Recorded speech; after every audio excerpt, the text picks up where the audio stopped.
Nós somos a primeira igreja batista em Itapevi. Que a mensagem a seguir possa abençoar sua vida. E nessa noite, a minha reflexão, aquilo que Deus colocou no meu coração, na palavra, meditando na palavra, é meditarmos, é refletir sobre o Sermão do Monte, para alguns o Sermão da Montanha. Mas o local onde Jesus expressou todas essas palavras, na realidade não é uma montanha, é um monte mesmo, perto do Mar da Galileia, localizado numa depreciação, mais ou menos uns 30, 40 metros, que ele se colocou, possivelmente, se você olhar na geografia bíblica, nesse local, e convocou os seus discípulos, e a multidão seguia Jesus, mas primeiramente os seus discípulos foram convocados para ali estar e ouvir dele tudo isso que nós vamos meditar nessa noite. E diz assim a palavra do Senhor em Mateus, no capítulo 5, eu vou ler do verso 1 ao verso 8, depois eu vou ler o verso 13, 14 e 16. Nós não teremos muito tempo de meditar, porque esse é um texto muito vasto, muito rico, mas que essa reflexão possa gerar em nossos corações inquietações. Inquietações? Sim, inquietações naquilo que nós precisamos ser transformados, moldados ainda e aprimorados por Jesus, para cada dia nós servirmos a Ele com mais excelência, com mais dedicação, com mais carinho, com mais devoção. Então diz assim a palavra do Senhor, na minha versão corrigida fiel. E Jesus, vendo a multidão, subiu a um monte, e assentando-se, aproximou-se dele os seus discípulos. E abrindo a sua boca, os ensinava, dizendo: Bem-aventurados os pobres em espírito, porque deles é o reino dos céus. Bem-aventurados os que choram, porque eles serão consolados. Bem-aventurados os mansos, porque eles herdarão a terra. Bem-aventurados os que têm fome e sede de justiça, porque eles serão fartos. Bem-aventurados os misericordiosos, porque eles alcançarão misericórdia. Bem-aventurados os limpos de coração, porque eles verão a Deus. Verso 13. Vós sois o sal da terra, e se o sal for insípido, como que se há de salgar? Para nada mais presta, senão para lançar fora e ser pisado pelos homens. Vós sois luz do mundo. Não se pode esconder uma cidade edificada sobre um monte. Verso 14. Verso 16. Assim resplandece a vossa luz diante dos homens, para que sejam as vossas boas obras e glorifiquem a vosso Pai que está nos céus. Vamos orar.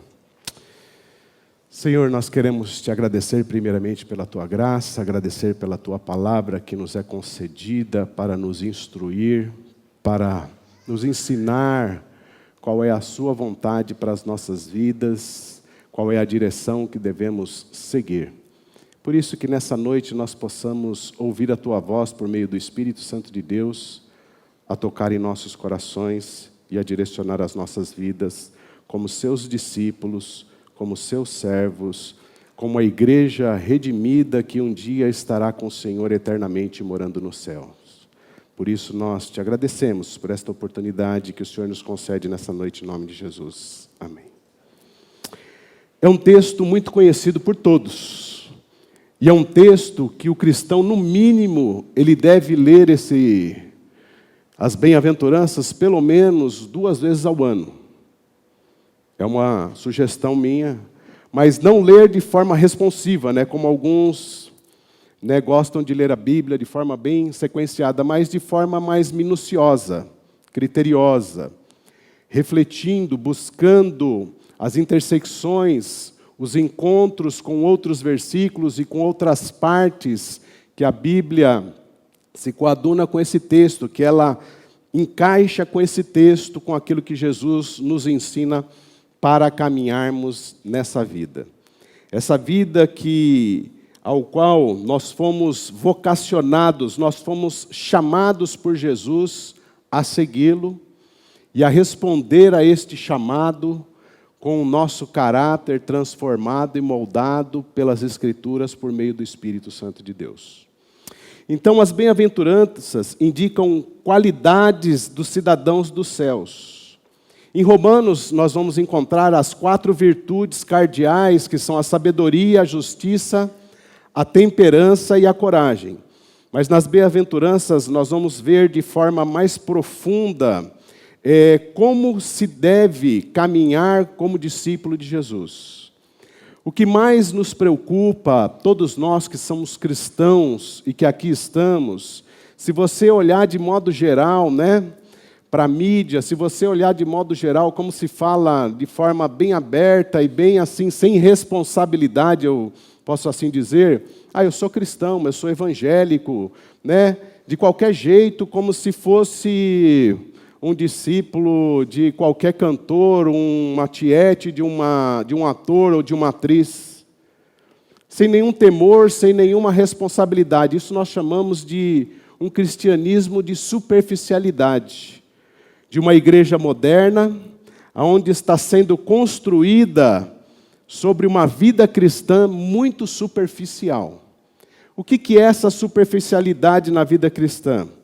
São questões que nós não temos buscado na leitura do texto bíblico, e os batistas têm uma excelente fama antiga, como os louvores, de conhecedores da palavra, como os presbiterianos, como muitas outras denominações, os congregacionais, mas só que isso foi num passado bem distante, e não é criticando essa geração, e não é falando, mas é fazendo uma autorreflexão sobre a nossa vida cristã, sobre a nossa caminhada com Cristo, sobre a importância da leitura do texto bíblico, sobre a importância e a reverência de se dobrar diante das Escrituras Sagradas que o Senhor nos concedeu como instrução para esta vida, porque nós não somos um cidadão que vai ficar aqui. Nós somos cidadãos que foram convocados, vocacionados e chamados para viver eternamente. O Sermão do Monte, primeiramente, ele foi pregado para esses discípulos. E hoje nós somos os discípulos de Cristo. O Sermão do Monte nos ensina tão intensamente a absoluta necessidade de se entender o novo nascimento. Quando nós recebemos em nosso coração Jesus Cristo como nosso Senhor e Salvador. Quando nós, por meio da graça de Deus, fomos alcançados como seus filhos, por meio da morte de Jesus Cristo na cruz. O Sermão do Monte, ele nos ensina que dependemos do Espírito Santo e da sua atuação em nosso íntimo, para que esse novo crescimento, esse novo nascimento, possa ser desenvolvido. O que é isso? É a nossa vida cristã, a nossa maturidade cristã. E o pastor Cornélio tem batido na tecla de que nós somos líderes e servos, olha para o coração, olha por aquilo que Jesus fez, olha, você precisa se mover, você precisa se movimentar, a igreja é movimento, a igreja é unidade, a igreja é interação de dons. Eu estou fazendo uma síntese, mas ele está nos levando a refletir que a estática na igreja, a paralisação da igreja, ela acontece, por quê? Aí eu vou entrar nesse cerne, ela acontece porque quando nós não continuamos de forma crescente, e constante, a desenvolvermos a nossa vida em santidade, a nossa vida em comunhão, a nossa vida em adoração a Jesus, a nossa vida em devoção às Escrituras, tudo isso em prol do serviço da Igreja de Cristo. Então, o Sermão do Monte, o mundo está, e nós como igreja estamos, e muitas vezes temos ouvido e ouvimos, que nós estamos carecendo de um verdadeiro avivamento na igreja brasileira. O que é esse avivamento, senão um iluminar de nós que somos luzes, de um salgar de nós que somos sal dessa terra, lidos no verso 13 e 14, de nós que estamos aqui para iluminar essas trevas nesse mundo, se nós estamos com uma intensidade tão baixa de luminosidade e com um pH do sal bem pequenininho, salgando quase nada, nós não estamos em quase nada fazendo a diferença nessa sociedade, na nossa cidade, aqui em Itapevi, no nosso bairro. Quais as diferenças que nós temos feito, além de sermos, uma igreja constituída neste lugar, de cultuarmos e aqui estarmos reunidos por diversas vezes durante a semana? Senão, essa igreja precisa ser movida pelo Espírito Santo de Deus nessa caminhada a serviço do reino, servindo, sendo capacitada pelo Senhor. A vida cristã, ela deve ter como preceito, como pressuposto, uma dependência total de Deus. E o grande alvo, de Cristo é nos tornar a cada um esse modelo para outras pessoas, nos transformando por meio do Espírito Santo de Deus. E bem-aventurados os pobres de espírito, porque deles é o reino dos céus. O mundo, e muitas vezes, esses pobres aqui não é questão de dinheiro, mas o mundo interpreta, os bem-aventurados são os ricos, que têm muito dinheiro e que são os poderosos. Bem-aventurados aqui é por serem pobres de espírito, e não de espiritualidade. O que é espiritualidade? É a expressão do caráter de Cristo por meio das nossas ações. Expressão concreta. Por exemplo, a sua integridade, o nosso caráter em perseverar em sempre em pautar a nossa vida na verdade. Em pautar a nossa vida sempre, não na mentira, mas na verdade, sempre na conduta, não só na questão moral. Porque o Evangelho não se reduz a um moralismo e a princípios. Ele se estende muito além disso, porque Jesus, como Deus, veio até nós e morreu por todos nós. São todos, essa pobreza que está falando aqui, o pobre de espírito, são todos aqueles que reconhecem a sua pobreza espiritual. São todos aqueles que percebem que nós somos, esse ser, esse homem, essa mulher que precisa e carece da misericórdia de Deus. Somos como em Romanos 7:24, que diz: miserável homem que eu sou, quem poderá me livrar deste corpo de morte? É reconhecer esse pobre de espíritos, bem-aventurados, é aqueles que reconhecem que necessitam e carecem da graça de Deus de forma intensa todos os dias da vida. São todos que reconhecem a Deus como Rei no seu coração e na sua vida. Como pode uma pessoa ser rica em meio à pobreza? Em Apocalipse 3, 16, 17 diz assim: assim porque és morno e não és frio nem quente, vomitar-te-ei da minha boca. Como dizes, rico sou e estou enriquecido, e de nada tenho falta, e não sabe que és um desgraçado e miserável, e pobre, e cego, e nu. Aqui Jesus está condenando a igreja de Laodiceia, onde a riqueza era abundante, financeira, mas espiritualmente eles eram desgraçados e não reconheciam. E Jesus reconhece em Apocalipse 2:9 na igreja de Esmirna, que é uma igreja que, se você olhar, você vai ler lá, você não vai encontrar que Jesus não viu nenhuma obra que ela fazia, mas Jesus viu algo que ela era inteiramente fiel à sua palavra. Então Jesus fala: eu conheço as tuas obras em relação à fidelidade à palavra, e tribulação e pobreza, mas tu és rico. E a blasfêmia dos que dizem judeus e não são, mas são a sinagoga de Satanás. Pobre de espírito é aquele que reconhece quem nós somos diante de Deus. É aquele que olha para dentro de si e olha e reconhece que é um pecador miserável, é uma palavra forte essa, mas que reconhece também que carece da graça de Deus em todos os dias de nossas vidas. Se nós olharmos em todos os dias para dentro de nós mesmos, nós saberemos quem nós somos. Miseráveis pecadores que carecem da graça de Deus. E essa graça abundante de Deus, ela vem de forma abundante, sabe por quê? Porque Deus nos amou primeiro. Porque Deus é misericordioso. E não é para trazer sobre os nossos ombros, peso por causa do pecado que ainda está inserido na nossa natureza.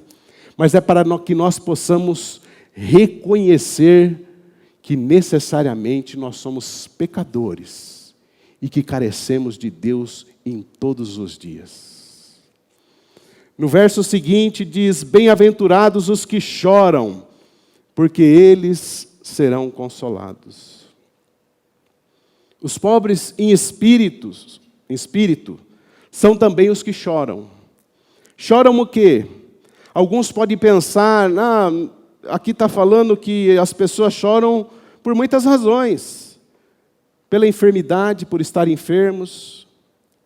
Choram pela dor. Choram pelo luto. Choram pela perda material. Choram pelo orgulho ferido. Muitas pessoas podem pensar, esse choro, é daquele cristão coitado. Não tem nada a ver. Nós choramos, sabe por quê? Por que Jesus está falando, bem-aventurados são os que choram, porque eles serão consolados?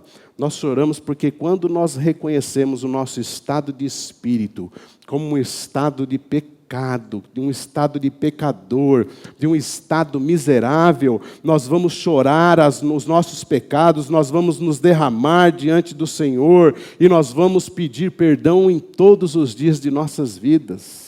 Por isso que Jesus diz, bem-aventurados os que choram. Por isso que eles serão consolados. Porque só há uma pessoa que pode consolar o pecador quando ele reconhece os seus pecados, ele reconhece as suas limitações, ele reconhece dentro de si as suas limitações diante de um Deus grandioso, Criador dos céus e da terra, de um Deus que é eterno, de um Deus que tem toda a autoridade, todo o poder nos céus e na terra. Quando ele se coloca e ele reconhece esse estado dele diante de Deus, ele chora diante dos seus pecados para o Senhor. Porque só Jesus pode perdoar e nos consolar de todos os nossos pecados. Não há nada que possa trazer peso sobre a vida daqueles que foram alcançados por Jesus Cristo. Não há nada que possa trazer remorso para aqueles que foram alcançados pela maravilhosa graça de nosso Senhor e Salvador Jesus Cristo. Não há nada que possa imputar a qualquer pessoa que reconheça que Jesus Cristo é seu Senhor e Salvador, condenação nenhuma, porque não há condenação sobre aqueles que declaram Jesus Cristo como seu Senhor e Salvador. É por isso que nós precisamos também nos autoanalisarmos e reconhecermos a grandiosidade da obra do Senhor, quando nós olhamos para dentro de nós mesmos e vemos quem nós somos. Maiores são as obras que o Senhor fez em nossas vidas do que nós imaginamos. A tristeza piedosa nos faz olhar para Deus. O Senhor nos consola quando nós buscamos a ajuda, o perdão e a graça diante dEle com esse coração contrito, com esse coração quebrantado, com esse coração que chora essa natureza pecaminosa que ainda habita em nós. Nós reconhecemos a graça de Deus quando nós nos prostramos diante do Senhor e pedimos perdão por todos os nossos pecados. Porque é o Senhor que perdoa, é o Senhor que liberta, é o Senhor que consola, É o Senhor que fortalece. O salmista, no Salmo de número 30, no versículo de número 5, diz: porque a sua ira dura um momento, no seu favor está a vida. O choro pode durar uma noite, mas a alegria vem pela manhã. É quando a graça do Senhor se renova sobre a vida do pecador, quando ele recebe o perdão de Jesus, quando ele confessa com esse coração miserável que nós temos. Dura essa palavra quando nós ouvimos: miserável homem que somos, pecadores, homens e mulheres que somos, mas a graça do Senhor superabundou aonde houve muito pecado. A graça transformadora do Senhor habita em nós, ela é derramada diariamente sobre as nossas vidas, aonde nós já não somos aqueles que vivem nas trevas, mas somos aqueles que vivem como luz nesse mundo e como sal nessa terra. Bem-aventurados os mansos, porque eles herdarão a terra. Que são mansos, há uma pouca diferença em ser pobre de espírito e manso. Pobre de espírito é uma relação consigo mesmo, olhando para dentro de si. Manso já retrata uma relação com Deus e com o seu semelhante, a mansidão. O pobre de espírito também tem uma relação com Deus quando nós olhamos para Deus, para Jesus, para a sua palavra, e olhamos para dentro de nós, nós reconhecemos quem nós somos. E quando nós somos mansos, nós vamos olhar para Deus e vamos olhar para o nosso semelhante e reconhecemos aquilo que Deus requer de nós. O Salmo 37:11 diz assim: mas os mansos herdarão a terra e se deleitarão na abundância de paz.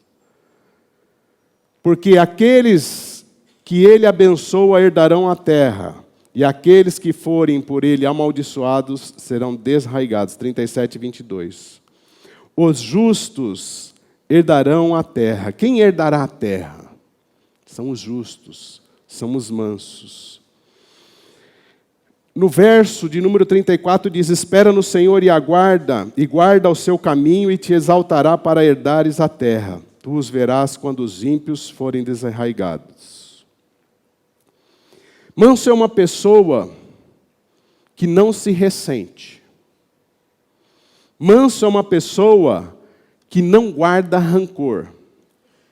Manso é uma pessoa que não fica ruminando injúrias e fofocas recebidas, sobre a sua vida, sobre as suas relações. Manso é uma pessoa que busca sempre se refugiar no Senhor. Agora, irmãos, não é fácil ser manso em nossos dias. Nunca foi fácil ser manso. Mas Jesus requer que nós sejamos mansos. Quando nós fazemos esse autoconhecimento de nós mesmos, quando nós olhamos para dentro de nós, nós sabemos aquilo que Deus requer das nossas vidas quando nós confrontamos com a palavra. E manso é não se ressentir de nada. Imaginou nos casamentos? É fácil? Não é fácil, é um desafio diário. Imaginou nos relacionamentos familiares? É fácil? Não, é um desafio diário. E esse desafio, ele se personifica em Jesus. Manso não é um sinal de fraqueza. Talvez para alguns falem assim: não, manso é aquele que não reage a nada, é aquele que não faz nada, aquele que é agredido e dá a outra face, como Jesus falou, quantas vezes forem necessárias. Não é bem assim. Mansidão não significa ser um saco de pancada.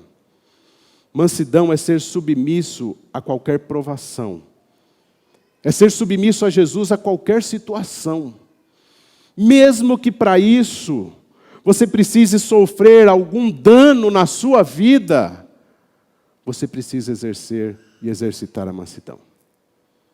Você imaginou aquela pessoa que chega de forma abrupta e, esbarra no seu carro, esbarra na sua bicicleta, esbarra na sua moto, E a massa? Aí você, como um cristão manso, você vai até essa pessoa e pergunta: você se machucou? Bem manso. Você vai até essa pessoa e fala: você tem dinheiro para pagar? Aí ele fala: não, e estou devendo 10 mil no banco. Aí você fala: não tem problema. Meu conserto acho que vai ficar uns 3 mil reais. E o do seu vai ficar quanto? O meu acho que vai ficar, olha, mais uns 3 mil. Fala: não, eu vou pagar o seu e o meu, vou parcelar tudo. É ser bobo? O que o mundo responde diante desses desafios? Como nós respondemos diante daquela pessoa? Você está no banco dia 5, acho que é o dia mais fervoroso, dia 30, dia 5, numa fila de 1 quilômetro. Aí vem um espertinho, que todo lugar tem, e ele vai lá no primeiro lugar. Você já está 2 horas na fila. Aí ele vai correndo. Aí você pergunta para ele: você está na fila também? De forma bem mansa: estou. Mas por que você não foi lá atrás? Não, é porque eu tenho um problema. Mas eu também? Que problema? Que problema você tem? Eu tenho problema com o horário. Aí você, de forma mansa: não, então tudo bem, vou deixar você aí.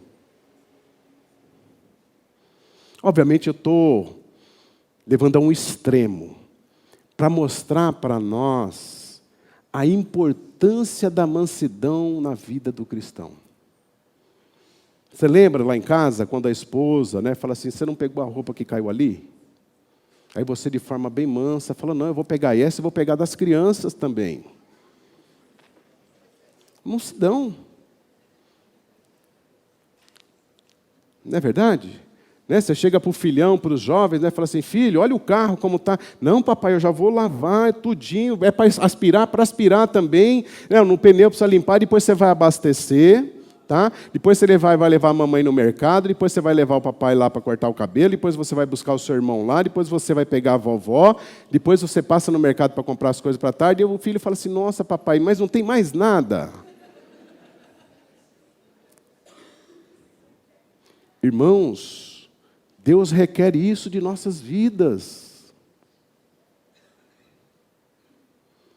É isso, o pastor chega aqui, e o pastor Cornélio, ele é muito assim, eu pelo menos assim, nós estamos namorando assim ainda, namorando no bom sentido, eu estou vendo assim, ele calmo, tá, mas eu tenho medo desses calmos, porque eu também sou bem calmo, O pastor chega aqui: gente, nós precisamos pintar a igreja, então eu convoco todos os irmãos a estarem aqui, todos. Aí você, de forma mansa: não, mas é aniversário do meu filho, tal, Sempre arrumar uma desculpa. Não que não seja uma desculpa. Mas a vida, ela tem que ser vivenciada com essas respostas de mansidão.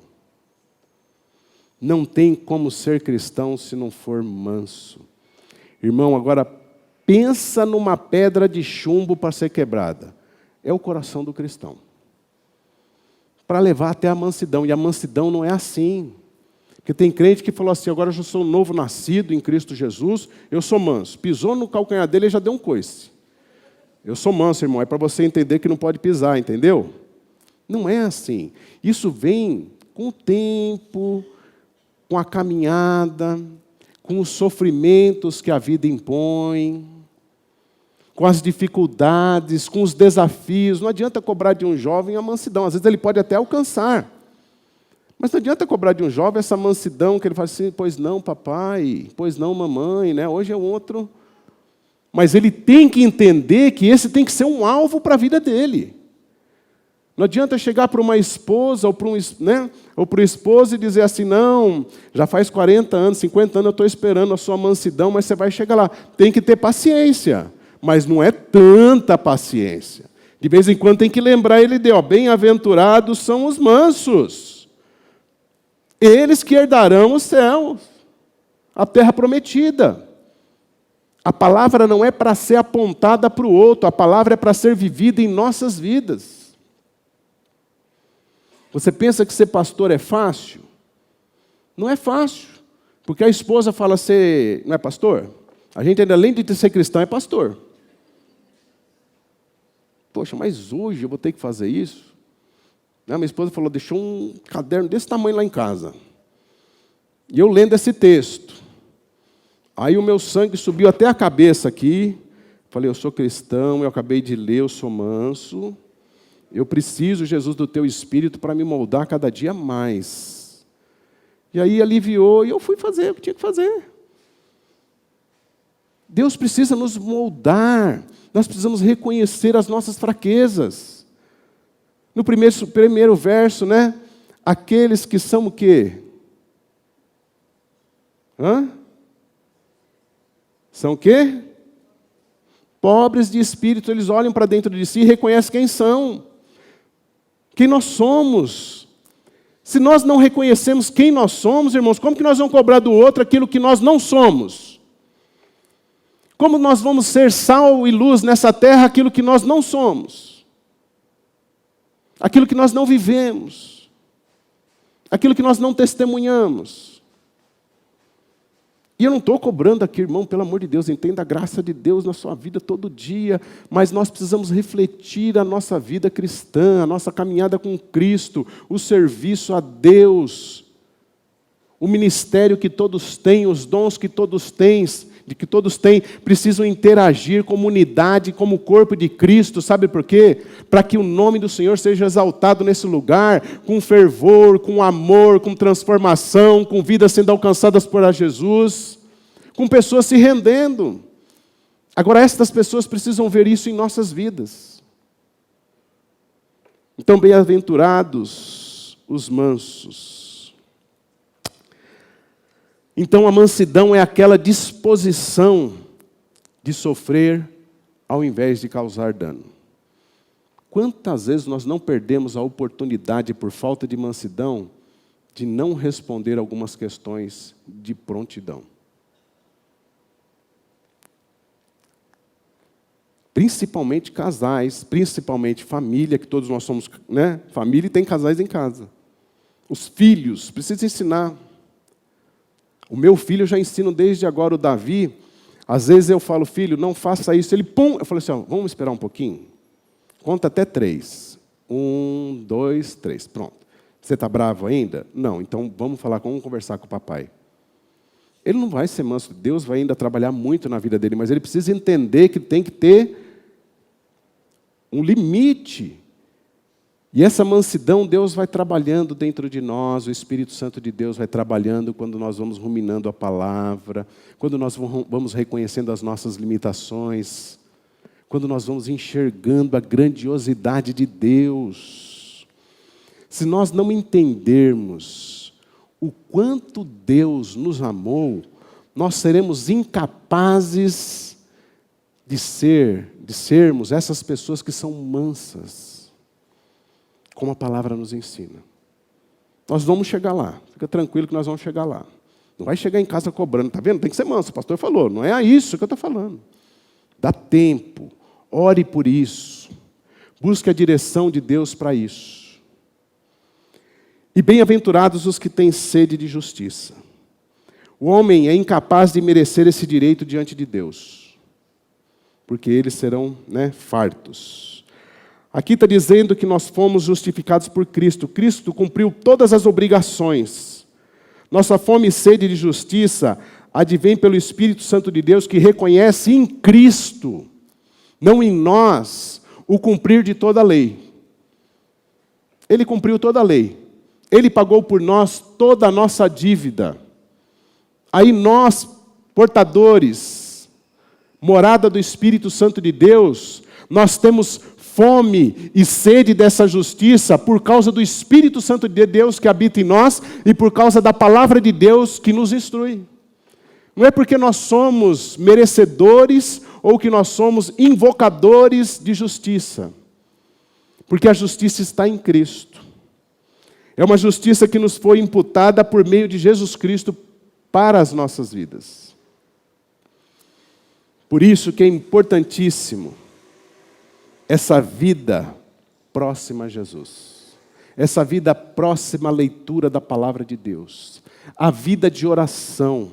A vida de devoção é que traz essas bem-aventuranças para que nós possamos viver ela de forma intensa, viver de forma bem viva, onde as pessoas possam perceber a diferença que há entre aqueles que são luz e aqueles que são trevas. É o testemunho, é o antigo testemunho cristão, é a lei do bigode, aquele que um fio de bigode valia muito mais do que qualquer conta bancária no banco. Era aquele antigamente, que você falava assim, ó, tem um crente precisando de um emprego, para qualquer empresa que você dissesse, manda ele aqui que ele está empregado amanhã. Agora fala isso hoje. Essas bem-aventuranças precisam ser vividas nas nossas vidas. Bem-aventurados os misericordiosos, porque eles alcançarão misericórdia. Misericórdia é amor demonstrado em favor de quem vive em miséria. Então, misericórdia é um espírito perdoador para com o pecador. Esta misericórdia nasce da experiência pessoal de cada um em relação à misericórdia que Deus derramou. O pobre de espírito reconhece quem ele é. O pobre de espírito, ele sabe que ele precisa também chorar quem ele é. Ele precisa da justiça de Deus, porque ele tem fome e sede de Deus, porque o Espírito Santo de Deus habita nele e aponta para a palavra daquilo que ele necessita, que é a justiça. A fome e sede de justiça para todos nesse mundo. E o misericordioso, ele olha para isso, então tem que ser uma experiência pessoal, para você entender que você precisa exercitar e vivenciar essa misericórdia na vida de todos. A misericórdia perdoando-vos uns aos outros, em Efésios 4:32, o versículo todo. Antes, sede uns para com os outros benignos, misericordiosos, perdoando-vos uns aos outros, como Deus vos perdoou em Cristo. Perdoar, ter misericórdia, importantíssimo na vida do cristão. Só dispensa misericórdia para o próximo aquele que recebeu a misericórdia de Deus. Só perdoa quem recebeu o perdão de Jesus Cristo verdadeiro no seu coração. Isso é extremamente importante. Bem-aventurados, vou ter que correr um pouquinho. Bem-aventurados os puros de coração, porque eles verão a Deus. O Salmo de número 24, verso 3, 4 e 5 diz: quem subirá ao monte do Senhor, ou quem estará no lugar santo? Aquele que é limpo de mãos e puro de coração, que não entrega a sua alma à vaidade, nem jura enganosamente. Este receberá a bênção do Senhor e a justiça do Deus da sua salvação. Qual o sentido bíblico de coração? O coração é tido como centro da personalidade. Não indica meramente sede dos afetos e das emoções. Nas Escrituras, coração inclui mente, emoção, vontade. Fala do homem na sua totalidade. Jesus está falando que a pureza deve penetrar todos os corredores da nossa vida, nossa integralidade, nossos pensamentos, nossas emoções, motivações, desejos e vontade. Porque não basta simplesmente demonstrar uma pureza exterior como os fariseus faziam. Porque os fariseus, que eram mestres e doutores da lei, se achegavam diante do povo como pessoas misericordiosas de fachada. Mansos de fachada. Então Jesus repreende eles porque a pureza exterior pode ser só aparente. Deus não vê aparência. Deus vê o nosso coração. Por isso que na questão do serviço, não pode simplesmente, na questão que quando você for servir, na questão quando você for estar interagindo como igreja, você está servindo neste lugar com seus dons, com seus talentos, com as suas habilidades como líder. Não basta simplesmente ser uma vontade sua, ou por causa de uma imposição tem que ser com muita emoção, com muita motivação, porque o agente motivador é Jesus. O agente motivador para o serviço, para liderar, é Jesus Cristo, e não uma obrigação, e trazer isso como um fardo de obrigação.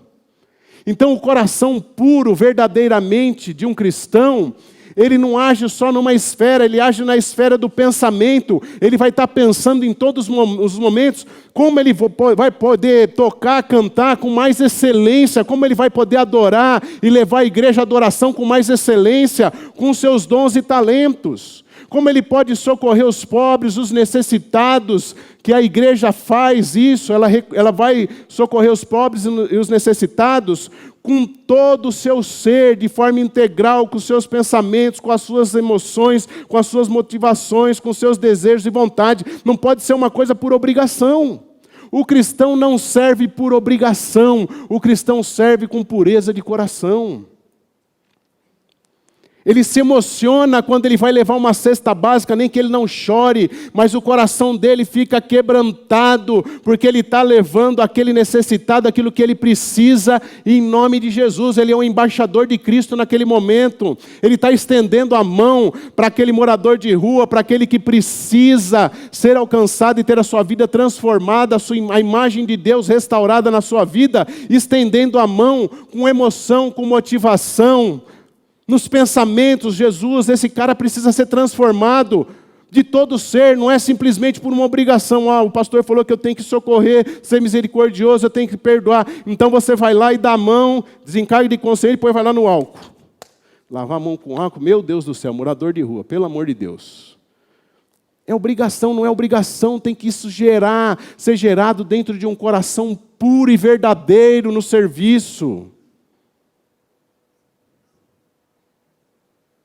Sinais de um coração puro. Estou terminando. 2 minutos. Passei já 1, né? O coração puro serve a Deus com integridade. Quem tem coração puro faz as coisas com sinceridade, como eu falei. Faz aberto. Quando seus lábios estão orando, seu coração também está orando. O seu coração está nessa oração quando você está orando. Como eu falei para os jovens na IBD hoje. E o jovem hoje, ele é uma bênção de Jesus. Eles têm umas facilidades que nós não tivemos, né? Nem tomar refrigerante era só no festa de casamento e aniversário, né? Hoje eles tomam em qualquer lugar, a qualquer hora. Parar para orar é parar de pensar em tudo. O motivo de parar é Jesus. O desejo é de buscar a Deus. A vontade é de ouvir a voz do Senhor. Não é orar desencargo de consciência. Hoje eu orei. Senhor, abençoe esse alimento em nome de Jesus. Senhor, abençoa a nossa igreja, abençoa o irmão fulano que está doente. Simplesmente com palavras que vão aparecendo.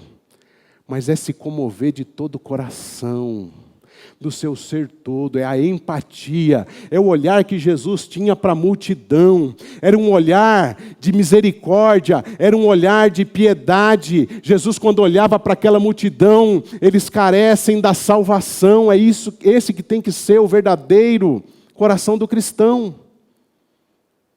É o olhar de Jesus no todo. Quando seus lábios cantarem, quando os lábios cantam, ele está adorando de coração o Senhor. Você não pode subir aqui em cima, né? Nós não podemos com lá embaixo também. Senhor, isso não expressa espiritualidade. Ou se não, você levantar as mãos, pular, né? Dar uma pirueta e tal. Isso não expressa espiritualidade. O que expressa espiritualidade é aquilo que Deus está vendo lá no céu, o que está acontecendo nos nossos corações. Quais são as motivações, o verdadeiro desejo. Aonde estão os nossos pensamentos quando eu estou falando aqui, quando nós estávamos louvando, quando o pastor chama, você precisa servir, você está pensando, eu preciso servir lá na praia, eu vou lá na praia, feriado. nós estamos precisando de gente aqui no feriado, aqui não vou servir, lá na praia. Tem que ir na praia também, tem que passear. Mas o que eu estou colocando, ilustrando nesses parâmetros bem enormes, é que nós precisamos desse coração puro diante do Senhor. A palavra é um espelho que mostra a nossa impureza, e como a água que nos lava da impureza também.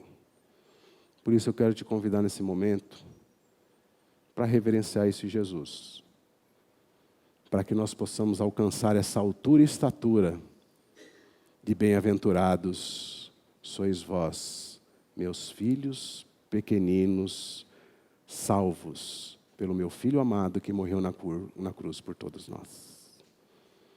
Eu quero te convidar nesse momento a orar com esse coração puro, com esse coração grandioso alcançado por Jesus, que derramou tão grande amor por todos nós e continua nos perdoando, continua nos moldando, continua nos aperfeiçoando para sermos mansos, misericordiosos e puros de coração. Vamos orar.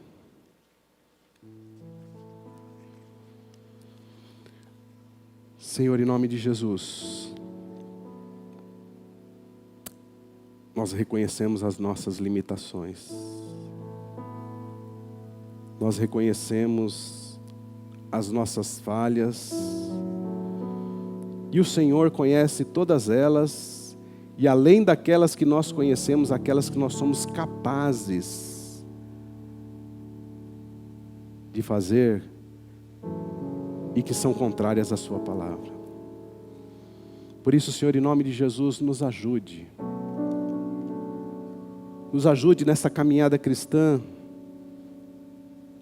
a sermos forjados e transformados conforme a instrução da Tua palavra para as nossas vidas, para sermos esses cristãos bem-aventurados, que expressam a grandiosidade do Seu amor, que expressam a grandiosidade da Sua misericórdia, que expressam a grandiosidade da Sua mansidão. Porque só consegue expressar misericórdia, mansidão, pureza de coração, aqueles que verdadeiramente tiveram um encontro contigo. Por isso, Pai, em nome de Jesus, nos ajude, porque em alguns momentos da nossa caminhada nós desanimamos e paralisamos essa crescente transformação que o Senhor opera em nossas vidas. Nos ajude, Senhor, nessas nossas limitações, por meio do Teu Santo Espírito, a nos despertar, a nos renovar, a nos transformar conforme a Tua palavra. Nos abençoe como família, Senhor, neste lugar.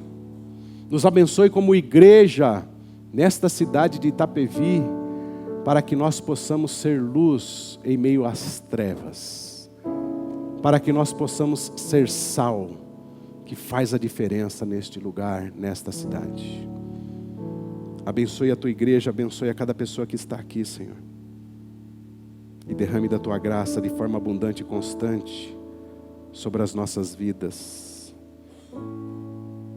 nos perdoando. Essa é a nossa oração, em nome de Jesus, amém. Esta foi mais uma mensagem especial da Primeira Igreja Batista em Itapevi. Que Deus te abençoe.